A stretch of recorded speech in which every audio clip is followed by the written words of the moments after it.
Question number 1 है Darwin of the 20th century. इनमें से कौन से साइंटिस्ट हैं जिन्हें हम 20वीं सदी के डार्विन के नाम से बुलाते हैं? तो अर्नेस्ट मेयर जी हैं जिन्हें हम 20वीं सदी के डार्विन के नाम से बुलाते हैं। और इनसे रिलेटेड, अर्नेस्ट मेयर जी से रिलेटेड एक और क्वेश्चन बनता है कि बायोलॉजी में ट्रिपल क्राउन किन्हें दिया गया है? तो ट्रिपल क्राउन जो है सो अर्नेस्ट मेयर जी को ही दिया गया है। तो ये भी क्वेश्चन बनता है कि ट्रिपल क्राउन से किसे नवाजा गया है बायोलॉजी के सेक्टर में? तो कौन है वो? Ernest Mayr. Next question number 2 है the number of species that are known and describe. कितने स्पीसीज हैं जिसके बारे में हम लोग के पास कंप्लीट इन्फॉर्मेशन है, उसका हम लोगों ने डिस्क्रिप्शन लिखा है। तो कितने स्पीसीज हैं इस धरती पे जिसके बारे में हम लोग के पास कंप्लीट इन्फॉर्मेशन है, उसका टैक्सोनॉमिक हमने कर लिया है, उसके नोमेनक्लेचर को हमने कर लिया है। तो कितने स्पीसीज है? 1.7 टू 1.8 मिलियन। यहाँ पे मिलियन का मतलब क्या होता है? 10 लाख। 1 मिलियन इक्वल टू क्या होगा? 10 लाख। तो हम लोगों ने 1.7 से 1.8 मिलियन स्पीसीज के बारे में हम लोग के पास कंप्लीट इन्फॉर्मेशन है। नेक्स्ट क्वेश्चन नंबर 3 है ICBN स्टैंड फॉर। ICBN का फुल फॉर्म क्या होता है? तो ICBN का फुल फॉर्म जो है सो क्या होगा? International code for botanical nomenclature. ICBN का फुल फॉर्म क्या होगा? International code for botanical nomenclature. इसी से रिलेटेड और भी क्वेश्चन क्या बन सकते हैं? तो इससे रिलेटेड और क्वेश्चन बन सकते हैं ICZN। ICZN का फुल फॉर्म क्या होता है? ICBN। यही क्वेश्चन में पूछा गया है ना। और एक और ICZN का फुल फॉर्म होता है international code for zoological nomenclature. और ICBN का फुल फॉर्म होता है international code for botanical nomenclature. ICBN में हम लोग प्लांट से रिलेटेड, उसके टैक्सोनॉमिक से रिलेटेड वर्क करते हैं। और ICZN में हम लोग किससे रिलेटेड वर्क करते हैं? जूलॉजी यानी एनिमल से रिलेटेड। इसी के साथ ही एक और क्वेश्चन आपका बन सकता है, और वो क्वेश्चन आपका है IC बैक्टीरियल नोमेनक्लेचर से रिलेटेड एक क्वेश्चन बन सकता है। तो बैक्टीरियल नोमेनक्लेचर से रिलेटेड जो क्वेश्चन बनता है वो है IC, यहाँ पे B पहले आ जाता है और N बाद में। International code for botany, international code of botany bacterial nomenclature, यहाँ पे B फॉर बैक्टीरियल हो जाता है ना। तो ये तीनों से आपके क्वेश्चन बन सकते हैं। एक वायरस का भी क्वेश्चन बनता है, लेकिन वो आपको उसके बारे में अभी नहीं पढ़ना है ना। तो टोटल 3 बन सकते हैं, ICBN, ICZN और एक आपका बैक्टीरियल नोमेनक्लेचर का बन सकता है। नेक्स्ट क्वेश्चन नंबर 4 है royal botanical garden present. Royal botanical garden कहाँ पे प्रेजेंट है? तो रॉयल बॉटनिकल गार्डन जो है सो आपका इंग्लैंड क्यू में प्रेजेंट है। क्यू एक शहर का नाम है और वहीं पे आपका प्रेजेंट है कौन? Royal botanical garden. और ये किस कंट्री में है? इंग्लैंड में। वहीं पे इंडिया से रिलेटेड भी क्वेश्चन बनते हैं। पहला क्वेश्चन आपका है इंडियन बॉटनिकल गार्डन कहाँ पे प्रेजेंट है? तो इंडियन बॉटनिकल गार्डन कहाँ पे प्रेजेंट है? और एक क्वेश्चन बनता है कि नेशनल बॉटनिकल गार्डन कहाँ पे प्रेजेंट है? तो इंडियन बॉटनिकल गार्डन जो है सो आपका कोलकाता में प्रेजेंट है। और वहीं पे आपका नेशनल बॉटनिकल गार्डन जो है सो लखनऊ में प्रेजेंट है। नेशनल बॉटनिकल गार्डन कहाँ पे प्रेजेंट है? लखनऊ में। इंडियन बॉटनिकल गार्डन कहाँ पे प्रेजेंट है? कोलकाता में। कोलकाता में भी किस जगह? तो हावड़ा में। बहुत जगह ऑप्शन आपको डायरेक्ट देखने को मिलेंगे हावड़ा, है ना। नेक्स्ट क्वेश्चन है, क्वेश्चन नंबर 5 है। क्वेश्चन नंबर 5 है the size of herbarium seat. एक हार्बेरियम सीट का साइज क्या होता है? आप जानते होंगे हार्बेरियम सीट क्या होता है। हार्बेरियम सीट एक पेपर होता है जिसका मतलब एक चार्ट पेपर ही आप ले सकते हैं हार्बेरियम सीट के लिए। और उस चार्ट पेपर का साइज आपको ध्यान में रखना है। इसका साइज जो विड्थ होगा, इसकी चौड़ाई आपको 11.5 इंच लेना है और इसकी लंबाई आपको 16.5 इंच लेना है। तो यहाँ पे कहीं पे है, हाँ ये हुआ 11.5 बाई 16.5 इंच की आपकी हार्बेरियम सीट का साइज होना चाहिए। इसी के साथ हार्बेरियम सीट से और भी क्या क्वेश्चन बनता है? तो हार्बेरियम सीट से एक क्वेश्चन ये बनता है कि इसमें जो है सो हम क्या क्या इन्फॉर्मेशन लिखते हैं हार्बेरियम सीट में। तो हार्बेरियम सीट में हम लोग यहाँ पे साइड में क्या क्या इन्फॉर्मेशन लिखते हैं? तो इसके बारे में हम लोग ये इन्फॉर्मेशन लिखते हैं कि इसका जो है सो लोकल नाम क्या है, इसका देहाती नाम क्या है, आपने जिस जगह से उठाया है इस प्लांट के पार्ट्स को जो आपने इसमें चिपकाया हुआ है, तो इसका लोकल नाम क्या है ना। और फिर इसी के साथ ही इसका बॉटनिकल नेम, इंग्लिश नेम क्या है, ये आपको लिखना है। इसके साथ ही इसमें जो है इसे किसने लेके आया है, इसका जो कलेक्टर है वो कौन है, किसने इसे बनाया है, उसके बारे में भी लिखना होता है। ठीक है। नेक्स्ट क्वेश्चन हम लोग पढ़ते हैं। The record diet contain information of any one taxon. किसी एक टैक्सॉन के बारे में जब भी कोई रिकॉर्ड या इन्फॉर्मेशन लिखा होता है किसी बुक में, तो वैसे बुक को हम लोग क्या कहते हैं। पहले हम बात करते हैं टैक्सॉन क्या होता है। टैक्सॉन एक रैंक होता है। टैक्सॉन का मतलब क्या है, रैंक। जिस तरह से आप देखते होंगे कि दरोगा एक रैंक है और उस रैंक के अंदर बहुत सारे दरोगा आते हैं, उसी तरह से आप देखते होंगे कि फैमिली एक रैंक है और इस फैमिली के अंदर बहुत सारे फैमिली आते हैं, जैसे आपका सोलेनेसी है, लिलिएसी, ये सब फैमिली है।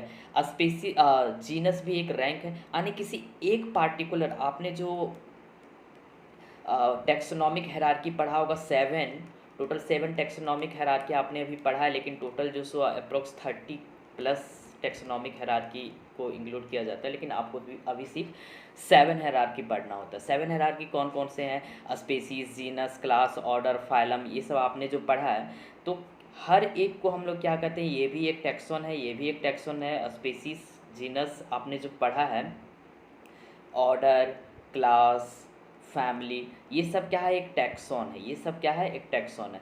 और किसी एक फैमिली के बारे में या किसी एक क्लास के बारे में या किसी एक ऑर्डर के बारे में अगर किसी बुक में लिखा जाता है, तो वैसे बुक को हम लोग क्या कहते हैं, मोनोग्राफ कहते हैं। वैसे बुक को हम लोग क्या कहते हैं, मोनोग्राफ। यानी किसी एक टैक्सॉन के बारे में किसी बुक में लिखा गया, तो वैसे बुक को हम लोग क्या कहते हैं, मोनोग्राफ। जैसे कि आप ले लें कि किसी में जो है सोलेनेसी फैमिली के बारे में कंप्लीट इन्फॉर्मेशन लिखा गया है, तो वैसे बुक को हम लोग क्या कहेंगे, मोनोग्राफ कहेंगे। नेक्स्ट क्वेश्चन नंबर 7 है, national botanical research institute located in. यही क्वेश्चन हो गया आपका। नेशनल बॉटनिकल रिसर्च इंस्टीट्यूट कहाँ पे आपका स्थित है, तो ये जो है सो आपका लखनऊ में प्रेजेंट है। ओके। नेक्स्ट क्वेश्चन है, the basic unit of classification. Classification का बेसिक यूनिट क्या है, स्पीसीज है। क्वेश्चन नंबर 9 है। क्वेश्चन नंबर 9 को हम लोग डिस्कस करते हैं। A group of organism occupying a particular taxonomic category और रैंक। कहीं भी है आपको रैंक से रिलेटेड क्वेश्चन दिखे ना, टैक्सोनॉमिक रैंक या टैक्सोनॉमिक पार्टिकुलर टैक्सोनॉमी, तो इसका आप आंख बंद करके आंसर लगाना, क्या, टैक्सॉन लगाना या फिर मोनोग्राफ लगाना, है ना। किसी एक रैंक के बारे में जब भी कहीं इन्फॉर्मेशन दिया रहता है तो उसे हम लोग क्या कहते हैं, टैक्सॉन कहते हैं। और जिस किताब में इसके बारे में लिखा है उस किताब को हम लोग क्या कहते हैं, मोनोग्राफ कहते हैं। नेक्स्ट क्वेश्चन नंबर 10 है, store house of plant specimen. एक स्टोर हाउस है, यानी एक हाउस है जहाँ पे सिर्फ प्लांट के स्पेसिमेन को रखा गया। स्पेसिमेन मतलब जो उसे मतलब किसी जगह प्रिजर्व करके पेपर वगैरह में चिपका के रखा गया है, या डेड प्लांट के पार्ट्स वगैरह को रखा गया, तो उसे हम लोग क्या कहते हैं, स्पेसिमेन कहते हैं। Store house of plant specimen data dry pressed and preserve on seat. ऐसे जगह को हम लोग क्या कहते हैं, हर्बेरियम कहते हैं। हर्बेरियम जो है सो एक ऐसा बिल्डिंग को हम लोग कहते हैं या ऐसे घर को कहते हैं जहाँ पे प्लांट के पार्ट्स को सुखा के पेपर में चिपका के रखा जाता है। वैसे हाउस को हम लोग क्या कहते हैं, हर्बेरियम कहते हैं। ठीक है। और जिस पेपर पे उसे चिपका के रखा जाता है वैसे पेपर को हम लोग क्या कहते हैं, वैसे पेपर को हम लोग क्या कहते हैं, तो वैसे पेपर को हम लोग हार्बेरियम शीट कहते हैं। जैसे कि हम एक पेपर ले लेते हैं और हम एक लीफ ले लेते हैं। ओके, यह एक पेपर रहेगा, इसका लेंथ क्या होगा, हार्बेरियम शीट का जो लेंथ होगा सो वो होगा आपका 11.5 इंच, 11.5 इंच। और इसका जो है सो ये लंबाई कितना होना चाहिए, ये लंबाई जो है सो वो आपका होना चाहिए 16.5 इंच। और क्या करते हैं हम लोग, किसी प्लांट के लीफ या उसके पार्ट्स को लेते हैं और उसको इसके ऊपर जिसको चिपका के पेपर के साथ फिर इसे प्रेस करके रखते हैं। और जब ये ड्राइड हो जाता है फिर अपने यहाँ पे कुछ इन्फॉर्मेशन भी लिखते हैं, और उस इन्फॉर्मेशन को लिखने के बाद फिर हम जिस घर में उसे रखते हैं उस घर को हम लोग क्या कहेंगे, तो उस घर को हम लोग कहते हैं हार्बेरियम। और जिस सीट पे आपने बनाया है उसे हम लोग क्या कहते हैं, herbarium seat. Okay, next question हमारा कौन सा है, हर्बेरियम से। Alphabetical list of species is called, किसी एक लिस्ट है और उस लिस्ट में आपने बहुत सारे स्पीसीज़ को लिखा है, तो उस लिस्ट को हम लोग क्या कहते हैं, उस लिस्ट को हम लोग कैटालॉग कहते हैं। आप जब भी पेंट के दुकान में जाते होंगे या कोई कपड़े की दुकान में जाते होंगे, तो आपको एक कैटालॉग देता होगा, एक बुक देता होगा, और जिसे आप उल्टा के देखते होंगे कि इस कलर का जो सो क्या है ये, मतलब आपको दुकान में दिया जाता है कैटालॉग, और उस कैटालॉग में क्या रहता है, एक असेंडिंग या डिसेंडिंग ऑर्डर में। अगर आप कलर का लेते तो आपको पिंक कलर का बहुत सारा वैरायटी दिखेगा, लाइट पिंक, डार्क पिंक, तो उस बुक को हम लोग क्या कहते हैं, कैटालॉग कहते हैं। तो कैटालॉग एक्चुअली इसमें क्या है कि कैटालॉग जो है, हाँ, अल्फ़ाबेटिकल लिस्ट ऑफ स्पीसीज़, ए से कितने स्पीसीज़ हैं उसके बारे में लिखा रहेगा, बी से कितने स्पीसीज़ हैं उसके बारे में लिखा रहेगा, सी से कितने स्पीसीज़ हैं उसके बारे में लिखा रहेगा। तो इस टाइप की इन्फॉर्मेशन को जहाँ पे लिखा रहता है उसे हम लोग क्या कहते हैं, कैटालॉग कहते हैं। तो आप कैटालॉग और मोनोग्राफ में कभी भी कंफ्यूज ना हो। ओके, मोनोग्राफ में क्या होता है, तो अभी हम लोग पढ़ रहे थे मोनोग्राफ। मोनोग्राफ में क्या रहता है, किसी एक टैक्सोन के बारे में इंफॉर्मेशन रहता है। वहीं पे कैटालॉग में क्या रहता है कि कंप्लीट जो है सो स्पेसीज वगैरह का नाम लिखा रहता है। नेक्स्ट क्वेश्चन नंबर 12 है। क्वेश्चन नंबर 12 है, an analytical method of identification of organism based on similarity and dissimilarity. किसी भी ऑर्गेनिज्म को उसके सिमिलरिटी और डिसिमिलरिटीज़ के बेसिस पे जब हम लोग उससे क्लासिफाइड करते हैं या आइडेंटिफाई करते हैं, तो उस टाइप के आइडेंटिफिकेशन को हम, उस टाइप के आइडेंटिफिकेशन मेथड को हम लोग क्या कहते हैं, की कहते हैं। एक्चुअली की में क्या होता है कि दो कैरेक्टर लिया जाता है। जैसे कि किसी प्लांट के बारे में अगर हमको क्लासिफिकेशन करना है तो हम ले लेते हैं कि क्या उसका रूट जो है, पहले ले लेंगे रूट, और रूट में भी जो सो हम क्या ले सकते हैं कि क्या उसका रूट जो है सो फाइब्रस है या फाइब्रस नहीं है। अगर वो फाइब्रस है तो यहाँ पे टिक लग जाएगा, और फाइब्रस नहीं है तो यहाँ पे जो सो टिक लग जाएगा, है ना। इसी के साथ हम लोग और भी कैरेक्टर ले सकते हैं कि इसका लीफ का जो स्ट्रक्चर है वो कैसा है, या किसी भी एनिमल्स, दो एनिमल्स के बीच में हम लोग अगर डिस्क्रिप्शन लिखना रहता है, सॉरी, किसी एनिमल्स के बीच में अगर हम लोग को डिस्क्रिप्शन लिखना है, तो हम उसमें एक ये ले सकते हैं कि क्या उसके पास नोटोकोड प्रेजेंट है या नहीं है, क्या उसके शरीर में ईयर पिना प्रेजेंट है या नहीं है। तो इस टाइप का जब भी हम लोग क्लासिफिकेशन करते हैं, तो इसमें जनरली हम लोग जो है सो दो कैरेक्टर लेते हैं, और दोनों कैरेक्टर में जो भी कैरेक्टर उसके पास होता है उसके ऊपर टिक लगते हुए चला जाता है। और ये बेसिकली कंप्यूटर या फिर मैथमेटिकल होता है। इसमें कुछ नहीं, सिर्फ टिक करना रहता है कि क्या उसके पास वो प्रेजेंट है या नहीं प्रेजेंट है, उसके पास क्या मोनोकोटिलिडन सीड है या डाइकोटिलिडन सीड है। तो इस टाइप का जब भी आपको आइडेंटिफिकेशन करना हो तो उस टाइप के आइडेंटिफिकेशन को हम लोग क्या कहते हैं, की कहते हैं। इसका आंसर क्या होगा, सी।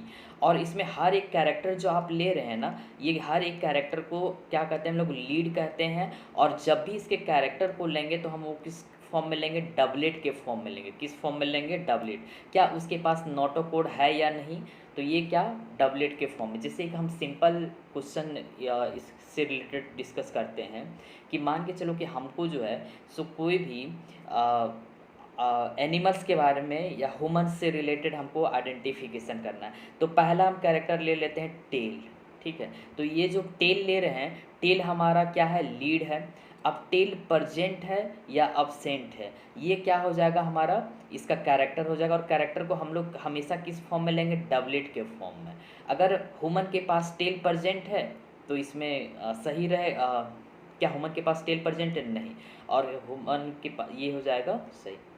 इसी के साथ हम लोग ले सकते हैं कि ह्यूमन के बॉडी में हेयर प्रेजेंट होता है फुल बॉडी में, हाँ, तो हेयर प्रेजेंट होता है फुल बॉडी में, तो ये हो जाएगा करेक्ट, ये हो जाएगा रॉन्ग। ओके, तो इसमें जो है ये जो कैरेक्टर आप ले रहे हैं ये क्या है, हमारा लीड है। और लीड को हमेशा किस फॉर्म में लेते हैं, डबलेट के फॉर्म में लेते हैं। किस फॉर्म में, डबलेट के फॉर्म में। तो इससे रिलेटेड क्वेश्चन आपको आगे भी देखने को मिलेंगे। Next question, each statement in the key का हर एक स्टेटमेंट किस फॉर्म में रहता है, तो डबलेट के फॉर्म में रहता है। किस फॉर्म में रहता है, डबलेट के फॉर्म में। ओके, क्वेश्चन नंबर जो है सो क्वेश्चन नंबर 14 है। क्वेश्चन नंबर 14 हमारा क्या बता रहा है, organism that do not reproduce, इसमें से कौन से ऑर्गेनिज्म है जो रिप्रोड्यूस नहीं करते हैं? म्यूल्स, म्यूल्स, इससे ये डायरेक्ट एनसीईआरटी में ही लिखा गया है ना। Scientific name of leopard, leopard का साइंटिफिक नेम क्या है? तो साइंटिफिक जो नेम जो है लियोपार्ड का वो क्या है? पैंथेरा पैरेडस, क्या नाम है? Panthera pardus. Systema Naturae book was written by, Systema Naturae book को किसने लिखा है? लिनियस ने। और स्पीसीज प्लेंड्रम बुक भी किसने लिखा है? वो भी लिनियस ने ही लिखा है। इससे पहले वाले वीडियो में हमने साइंटिफिक नेम से रिलेटेड और बुक से रिलेटेड कुछ क्वेश्चन को डिस्कस किया था। क्वेश्चन नंबर 17 है, 5 kingdom classification was given by, 5 kingdom classification को किसने दिया? तो 5 किंगडम क्लासिफिकेशन को किसने दिया? आर.एच. व्हिटेकर ने। वहीं पे 2 किंगडम क्लासिफिकेशन को किसने दिया? तो 2 किंगडम क्लासिफिकेशन को जो है 2 किंगडम क्लासिफिकेशन को लिनियस साहब ने दिया। नेक्स्ट क्वेश्चन नंबर 18 है, archaebacteria present in marshy area, जो मार्सी एरिया में आर्की बैक्टीरिया प्रेजेंट होते हैं उसे हम क्या कहते हैं? तो मार्सी एरिया यानी एक तरह से समझ लो कि कीचड़ वाले एरिया में जो भी आर्ची बैक्टीरिया प्रेजेंट होते हैं उसे हम लोग क्या कहते हैं? मिथेनोजेंस कहते हैं। इसीलिए आप लोगों ने सुना होगा कि नाली के पास से एक बुढ़ा गुजर रहा था और अचानक वो अपना सिगरेट पी के जब नाली में फेंका तो वहाँ पे आग लग गया। एक्चुअली क्या होता है कि नाली में जो सो आर्ची बैक्टीरिया प्रेजेंट होते हैं और वो मिथेनोजेंस होते हैं और वहाँ पे मीथेन गैस वो प्रोड्यूस कर चुके होते हैं, और क्योंकि वहाँ उस नाली में उन्होंने मीथेन गैस का प्रोडक्शन कर लिया है और जैसे ही वो अपना बीड़ी या सिगरेट को वहाँ पे फूंकते हैं तो गैस से जाके मतलब आग लग जाता है बस। नेक्स्ट क्वेश्चन नंबर जो 19 है, वायरस डिस्कवर्ड बाय, वायरस का डिस्कवर किसने किया है? डीजे प्रशांत ने नहीं किया। ये डीजे प्रशांत कौन लिख दिया इसमें? हाँ, डीजे आइवॉन्स्की। इसका आंसर ये होगा। एक्चुअली हमने प्रशांत को दिया था मॉडल बनाने के लिए तो उन्होंने अपना ही नाम लिख दिया, ये भी सही है। चलो, single cell eukaryotes belong to which kingdom? Single cell eukaryotes को आर.एच. व्हिटेकर ने जो 5 किंगडम क्लासिफिकेशन दिया है उसमें से आर.एच. व्हिटेकर ने सिंगल सेल यूकैरियोट्स को किस ग्रुप में रखा है? तो हम आर.एच. व्हिटेकर के क्लासिफिकेशन को अगर देखें तो उन्होंने टोटल 5 किंगडम में क्लासीफाई किया, मोनेरा, प्रोटिस्टा, फंजाई, प्लांटी और एनिमेलिया।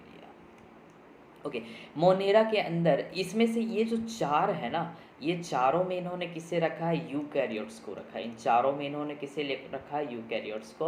और मोनेरा के अंदर उन्होंने किसे रखा है? प्रोकैरियोट्स को। जितने भी प्रोकैरियोट्स थे सबको उन्होंने किस में रखा? मोनेरा में। बाकी 4 में किसे रख दिया? यूकैरियोट्स को। अब ये चारों में से चारों में तो इन्होंने किन्हें रखा? यूकैरियोट्स को। लेकिन प्रोटिस्टा में इन्होंने वैसे ऑर्गेनिज्म को रखा जो सिंगल सेल के थे, यानी यूनिसेलुलर थे।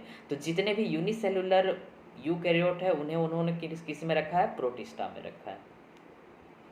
नेक्स्ट क्वेश्चन है हमारा, antibiotic Penicillium obtain from, antibiotic Penicillium है वो किससे ऑब्टेन किया जाता है? तो पेनिसिलियम एंटीबायोटिक जो सो फंजाई से ऑब्टेन किया जाता है। और फंजाई में भी कौन से फंजाई?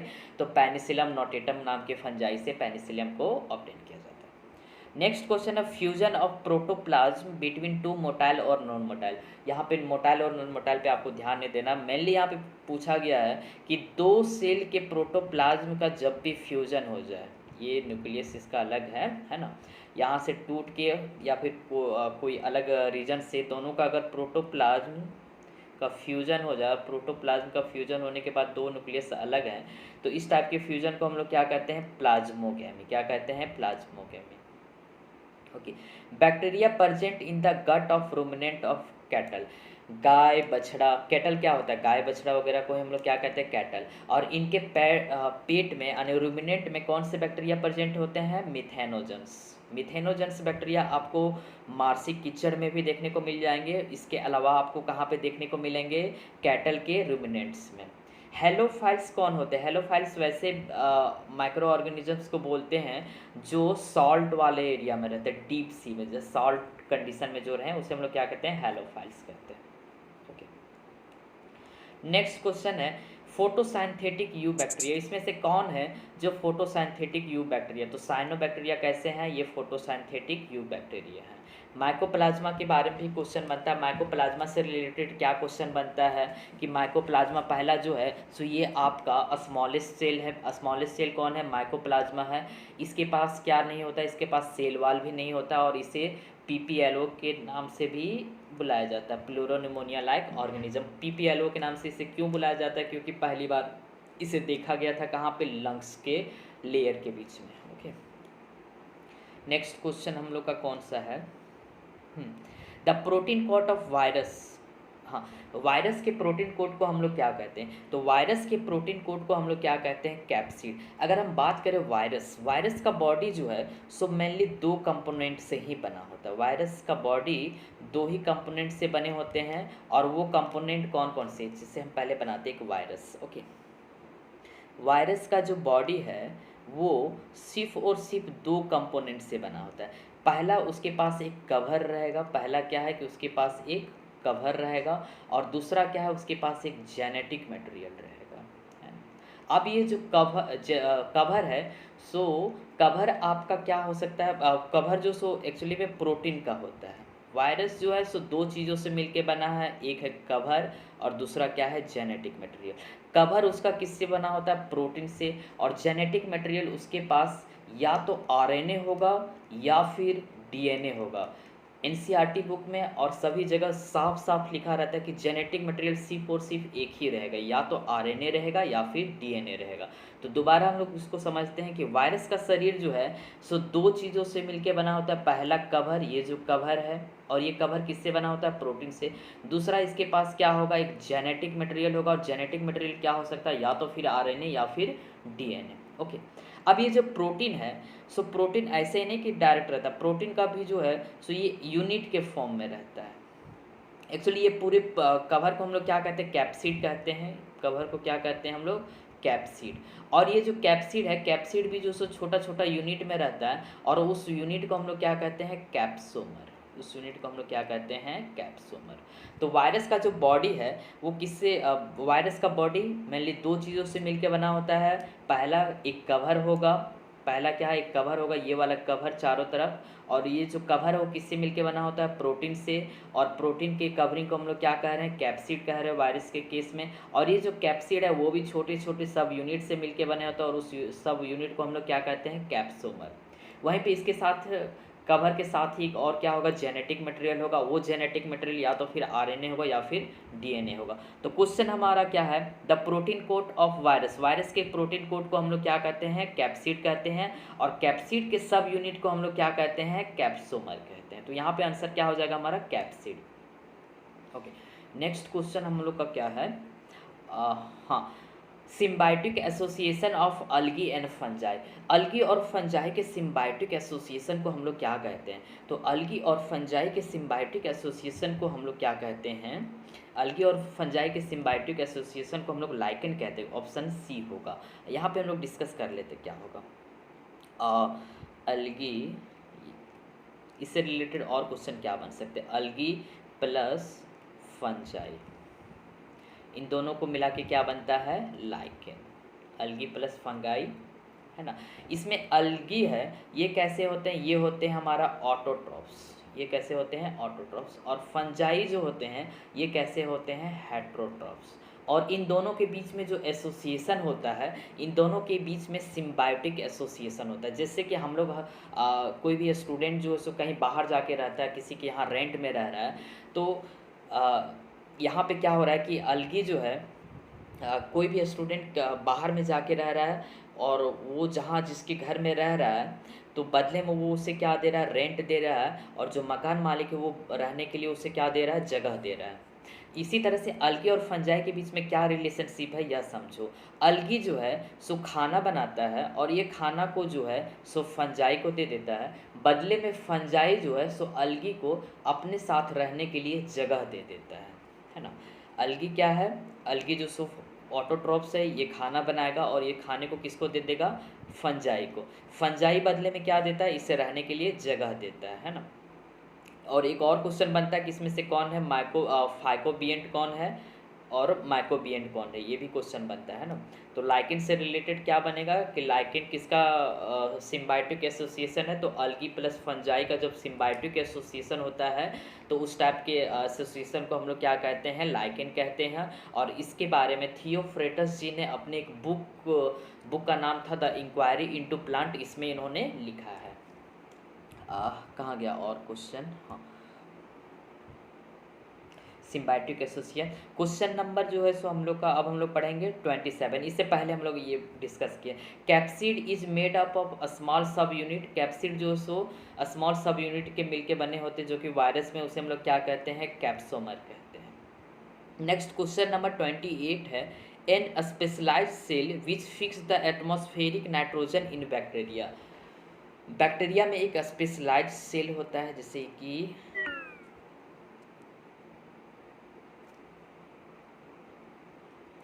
बैक्टीरिया में एक स्पेशलाइज्ड सेल होता है, जैसे बैक्टीरिया का ये सेल है, और इसमें से कोई एक ऐसे सेल होंगे जो थोड़ा स्पेशल कंडीशन में आ जाता है, और इस सेल को हम लोग क्या कहते हैं, हेटेरोसिस्ट कहते हैं। और ये हेटेरोसिस्ट है वो क्या करता है कि बाहर का जो एटमॉस्फेयर में जो नाइट्रोजन प्रेजेंट है उसे क्या करता है कि अपने बॉडी में फिक्स करके फिर ये क्या करता है, ग्राउंड में फिक्स करता है। प्लांट हमेशा नाइट्रोजन को ग्राउंड से लेते हैं, ना कि एटमॉस्फेयर से, है ना। तो बैक्टीरिया के पास एक स्पेशल सेल होता है, उस सेल को हम लोग क्या कहते हैं, हेटेरोसिस्ट कहते हैं। और ये जो हेटेरोसिस्ट सेल है इसका काम क्या रहता है, तो ये जो है सो एटमॉस्फेयर के नाइट्रोजन को क्या करता है, फिक्स करता है। कहाँ पे फिक्स, अपनी बॉडी में, है ना, fix the atmosphere. Sleeping sickness किसके कारण होता है, ट्रेपनोजोमा के कारण होता है। स्लीपिंग सिकनेस किसके कारण होता है, ट्रेपनोजोमा। नेक्स्ट क्वेश्चन है, phylogenetic classification system based on.